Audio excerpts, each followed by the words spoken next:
এই মামলাগুলো খুব দ্রুত সময়ের মধ্যে পর্যালোচনা করা হবে, তদন্ত করা হবে এবং যদি অভিযোগ না থাকে তাকে এই মামলা থেকে রেহাই দেওয়া হবে।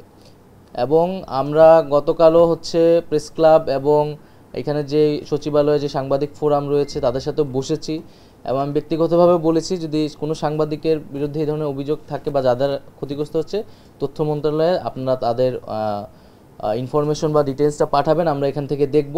তবে পাশাপাশি এটাও বলেছি যে কেবলমাত্র সাংবাদিক পরিচয়, সাংস্কৃতিক ব্যক্তিত্ব বা কবি পরিচয়ের কারণে কিন্তু কেউ রেহাই পেয়ে যাবে না।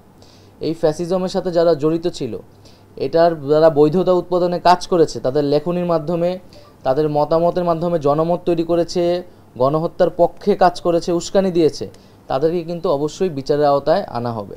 সকলের মতামতের ভিত্তিতে আমরা সিদ্ধান্ত নিয়েছি যে আমরা যে সেন্সর শব্দটিকে, সেই শব্দটিকে আমরা বাদ দিয়ে দিচ্ছি এবং আমাদের যেই 2023 সালের আইন, বাংলাদেশ চলচ্চিত্র সার্টিফিকেশন আইন, সেই আইন অনুযায়ী আমরা দ্রুত সময়ের মধ্যে প্রজ্ঞাপন দিয়ে এই সার্টিফিকেশন বোর্ডটাকে পুনর্গঠন করব। এবং সেক্ষেত্রে বলে রাখা ভালো যে 2023 সালের যে আইনটি রয়েছে, বাংলাদেশ চলচ্চিত্র সার্টিফিকেশন আইন, সেই আইনটিও অনেক ত্রুটিপূর্ণ। সেই আইনের অনেকগুলো ত্রুটি নিয়ে প্রাথমিকভাবে এখানে আলোচনা হয়েছে এবং সেই আইনটিও নানা অংশীজনের সাথে আলোচনা করে সংশোধনের জন্য আমরা কাজ করব, সেই প্রস্তাবনা তৈরি করা হবে।